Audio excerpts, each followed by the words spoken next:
And the NBA has made the decision. They have just announced that they are suspending play finishing after tonight's games. They're going to let tonight's games finish, but starting tomorrow, NBA play is suspended.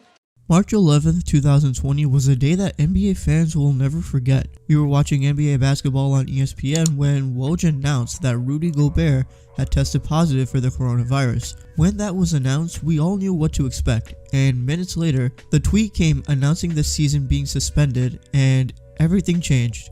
Now we all knew that it would happen as the virus was spreading rapidly across the country, but to see it officially announced made everything feel more real. Local and federal governments around the world announced shutdowns and stay-at-home orders, and people didn't have sports as a distraction from a lot of the crazy stuff that was going on at the time. For the past 3 months, there has been a ton of speculation about how the NBA should return once things start to ease up, and there were even doubts that the NBA would have to cancel the season entirely. After many meetings, hints, and discussions, the NBA Players Union and the Board of Governors on June 4th and 5th agreed to the terms for the NBA to return on July 31st. This is exciting without a doubt because we have been itching for something to look forward to, especially after the Last Dance documentary premiered, so for live sports to be coming back soon, it's pretty exciting. Obviously, the number one important thing is the safety and health of everybody involved with this operation, and I still have some questions regarding that. But in this video, I'm going to break down what we know so far regarding the games, the medical protocols, and also how this affects the next season. I will also give my opinion on the format and how I think this whole operation could work out. The NBA has developed a very thorough plan with how they want to restart the season, and with that comes two very important questions. What is the plan, and will it work?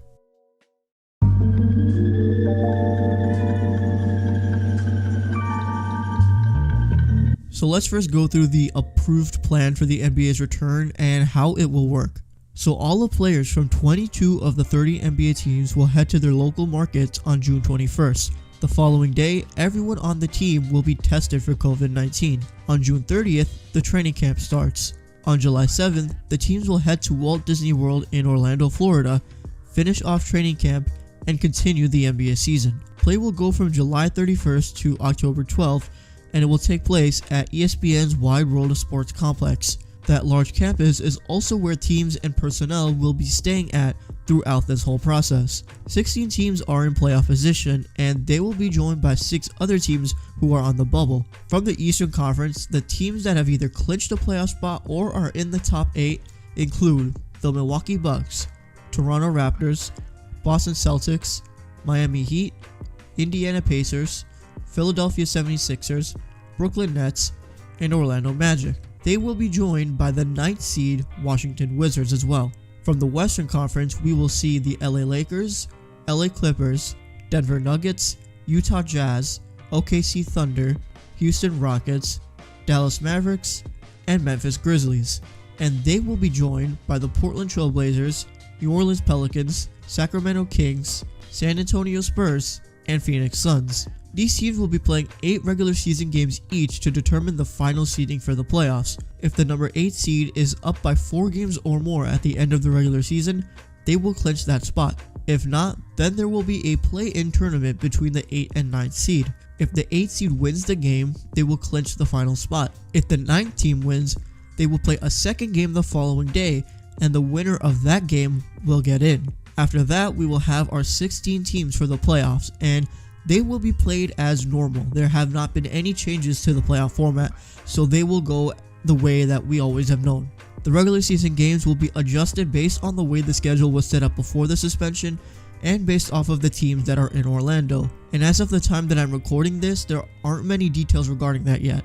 In terms of what the games will look like, what we know so far is that there are multiple stadiums on the campus that will be used for games. During the regular season, these games are going to overlap each other to make sure that all the games are completed in a timely manner, which means that we are going to see multiple back-to-backs. On June 5th, Champs Toronto reported that there will be 2 to 3 preseason games, a 1,600 maximum capacity in Orlando, no blood testing, and there is the possibility that there will be crowd noise generated via NBA 2K. Okay, timeout. This is hilarious because if you play 2K, you know how inconsistent the noises are. So the thought of that being used in an NBA game, like a real NBA game, like, it's hilarious. We need to get David Aldridge down there so we can cut him off after his first word. Obviously, this is all speculation. None of this is actually like confirmed, but if they actually go through with this, it'll be hilarious. So that's how the games will go based off of what we know so far. I don't really see a problem with this format. I mean, honestly, anything at this point is worth it, so I'm not mad at all. But still, this format that they have set up isn't too bad. Obviously, the one thing that sucks is that the top teams aren't going to have the home court advantages that they would normally have, and those help a lot in the playoffs. Teams like the Bucks, Lakers, and Clippers aren't going to get the advantage they have for their great records, which sucks. However, being in a neutral environment could also boost competitiveness. The lower seed team will feel like they have a shot, and the higher seed team will want to assert their status as a top team. And I feel like that feeling that the both teams would have could make for some entertaining basketball. The play-in tournament could be something interesting to watch as well, but at the same time, I mean, when looking at the Eastern Conference, the Wizards are pretty far back, and they don't have John Wall back either, so I really don't see them gaining any ground. So I feel like for them, they're coming their way to Orlando to play some useless games. You know, I don't want them to be wasting their time playing games that they don't have to play, knowing they're not going to make the playoffs.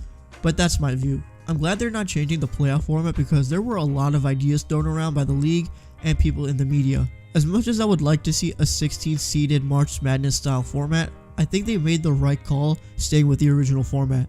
Another question I have is, how are they going to determine the matchups for the 8 games? Because for some teams, they're getting a pass in this format because their original schedule was harder, and for some teams, their schedule was easier before the shutdown. I don't know if this will have any real impact on the teams that are on the bubble, but it does make things interesting for sure. Anyway, I do think that this format could work out. We'll just have to wait and see what happens. No matter what direction the NBA went with this, there would have been people unhappy no matter what, so I give them credit for trying to make the proper adjustments and still making a possibly entertaining scenario, because with all of the restrictions that exist due to COVID, the NBA could have done a lot worse, but honestly they didn't. So we're just gonna have to wait and see how this works out.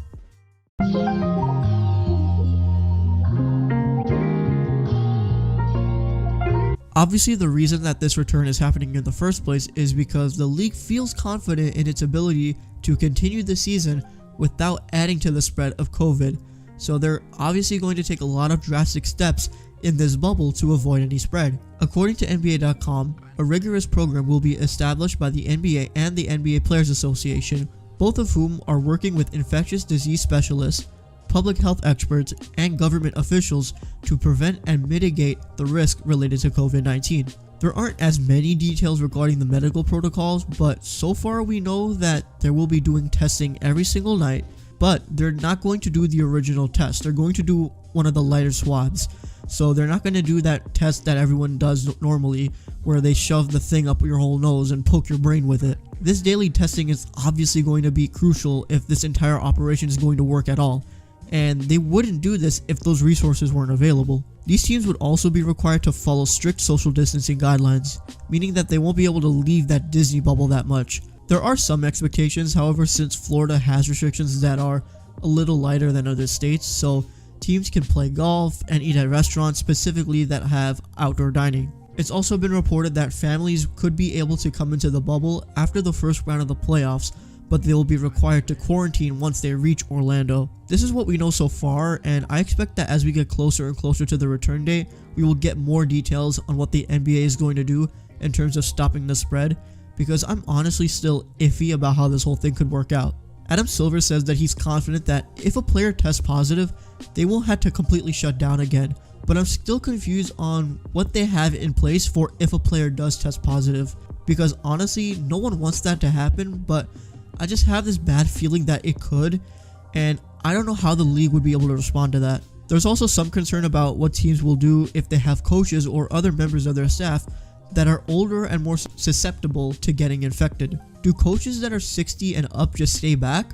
Or do they still come to Orlando but also risk getting infected? We're seeing coaches like Alvin Gentry express his concern of the false choice he feels like he has. Either he goes to Orlando with the team and risks getting infected, or he's benched and he's not able to coach. These concerns are real, and the league is going to have to figure out a solution because The last thing the NBA wants is to be the reason that the virus spreads around teams. Also, I hope that the NBA doesn't just work to protect the teams and personnel. I also hope that they are helping the workers in the bubble.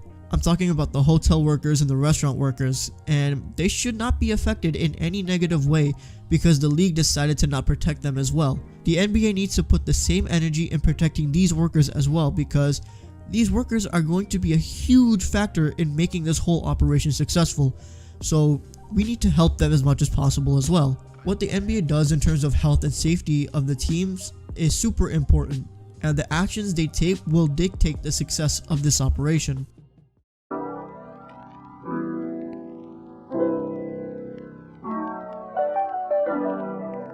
Not only do we get info on how this season will continue, we are getting early information on how this will impact next season. So here are the important dates. August 25th is the draft lottery. October 15th will be the NBA draft. Free agency will begin 3 days later. Training camp will start on November 18th, and opening night for the 2020-2021 season is on December 1st. This is rather surprising because this would mean that the gap from the end of the 2020 season and the start of the 2021 season is only about a month and a half. That is a very short amount of time to go from the end of one season to the start of another. According to Woj, the reason they've drafted a timetable like this is because they want to give players the ability to represent their country in the 2021 Olympics that were originally scheduled for this summer, and they feel like starting on December 1st would give them enough room to have a proper season without interfering with players wanting to play in the Olympics. The NBA Players Union has made it clear that this current schedule is unlikely to happen and that this is all, bound to, switch up and change up. So we'll just have to see what happens. I do think it's interesting that we're getting these dates already, considering they just figured out the logistics for the current season, but it is obvious that, with everything going on, the next season is going to get affected in some way. Originally, I was thinking that the season would start, around Christmas Day being opening day, and it would go through as if it was like, that 2012 lockout where it was a shortened regular season that started on Christmas, but everything else was normal. This is obviously preliminary information, none of it is confirmed, but it'll be interesting to see how the NBA decides to go about making sure that next season runs smoothly as well, especially because of how unpredictable things are right now. So that's going to wrap up the video. Thank you guys so much for watching. I know there was a lot going on, but I wanted to get all the information out there and also just give my thoughts on it as well. So I hope you enjoyed that. If you did enjoy it, please be sure to leave a like on the video. Also feel free to comment down below what you think about the plans to return. Do you agree, disagree? Do you think they should have gone another route? I'm interested in hearing what you guys have to say as well. Also, if you haven't already, please be sure to subscribe to the NBA channel for more content like this, especially since the season is going to be returning soon, so there's going to be a lot of fun and interesting stuff to talk about, so please subscribe. Thank you guys for the continuous support, and I will see you guys in the next one. Peace.